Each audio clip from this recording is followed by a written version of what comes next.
Joining us now to analyze today's headlines is Courtney Morris. She is an assistant professor of African American and Women's Studies at Penn State University. Hi, Courtney. Hi, Sonali. Well, President Obama will address a gathering of law enforcement and other officials this morning on day one of a three-day conference aimed at undermining recruitment efforts by groups like ISIS. Critics worry that the tactics that emerge from this gathering could include ongoing surveillance of communities domestically. Although the White House hoped the meeting's agenda would be set by community groups, many are boycotting it. Meanwhile, the State Department announced yesterday that the U.S. would begin selling armed drones to other countries. In response to the global public outcry against drone wars, the Obama administration was careful to outline a series of guidelines for the sale and use of the drones. The Washington Post summarized, quote, "The new policy is a delicate balancing act for the Obama White House, which has sought to elevate human rights in its foreign policy, but has also employed drone strikes like no other government in history." Well, Courtney, I bet if the U.S. stopped selling and using armed drones to wage wars, that might be the most effective counter-recruitment strategy against ISIS. What do you think?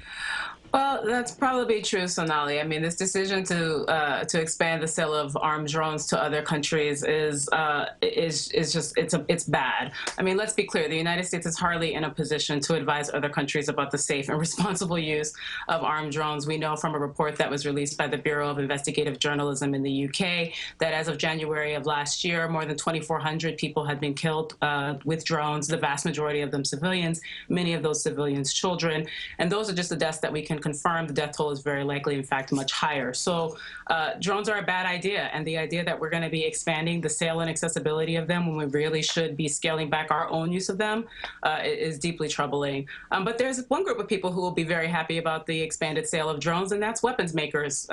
War is the business of the United States, and business is very good. The global drone market is estimated now to be worth about $6 billion. So I think we all know what this is really about. Outgoing U.S. Attorney General Eric Holder reiterated yesterday his personal opposition to the death penalty in an event at the National Press Club, and calling for a national moratorium on capital punishment. Holder said, quote, "There's always the possibility that mistakes will be made. There is no ability to correct a mistake where somebody has, in fact, been executed. And that is, from my perspective, the ultimate nightmare," end of quote. Holder did not bring up his support for the death penalty in the trial of the Boston Marathon bomber Dzhokhar Tsarnaev. While his words have little legal impact, they reflected an increasing opposition to the death penalty. On Friday, Pennsylvania's Governor Tom Wolf announced a moratorium in his state, calling it, quote, "a flawed system that was ineffective, unjust, and expensive." Meanwhile, Holder's likely replacement, Loretta Lynch, who is still in the middle of confirmation hearings, is a supporter of capital punishment, saying it was, quote, "effective." Courtney, are you amazed that we continue to have debate and opposing views on the death penalty when most of the rest of the industrialized world has just done away with it?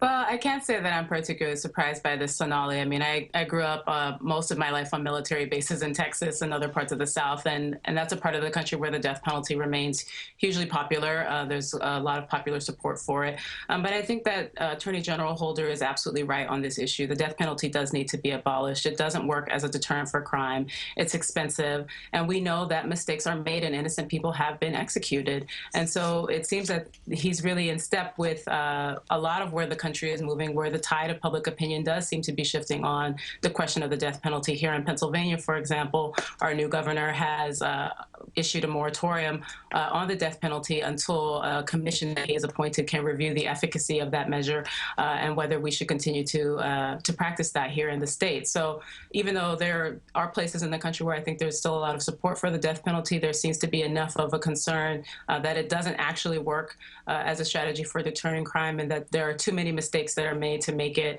a viable strategy for policing and criminal justice. And finally, the University of Massachusetts Amherst, it's making headlines for its controversial decision to bar Iranian students from pursuing graduate degrees in certain science fields. In making its decision, the university cited broad U.S. sanctions that include denying U.S. student visas to Iranian nationals who want to study nuclear and energy-related sciences. But speaking through an anonymous official, the U.S. State Department countered that UMass might have interpreted the sanctions too strictly. The official told the LA Times, quote, "U.S. law does not prohibit qualified Iranian nationals coming to the U.S. for education in science and engineering." The move has angered Iranian student groups and community organizations who feel UMass Amherst is a adopting a discriminatory policy. Courtney, what do you think is behind the university's decision? It says it doesn't want to be penalized for violating sanctions, but the State Department says it's not a violation of sanctions. Well, I mean, I honestly can't say at this point what the motivation is, and why UMass Amherst, apologies, is enacting this policy at this point, especially 3 years after these sanctions were enacted by the government. It seems like the kind of preemptive strike thinking that always gets us into trouble. And it's clear that UMass Amherst is out of line here. The law is very clear. The State Department is the entity that is responsible for determining whether students from Iran are entering the United States with the purposes of acquiring skills that will then allow them to go back and to support the development of Iran's oil, gas, natural gas, and nuclear energy industry. So it's not really clear here why UMass is doing this, but it clearly is a discriminatory policy. They are overstepping their bounds and engaging in the kind of zealous over-policing of Iranian students that is completely in contradiction with its core institutional values. Courtney, always a pleasure to have you on. We'll talk to you next week. Bye, Sonali. Courtney Morris is an assistant professor of African American and Women's Studies at Penn State University. We'll be right back.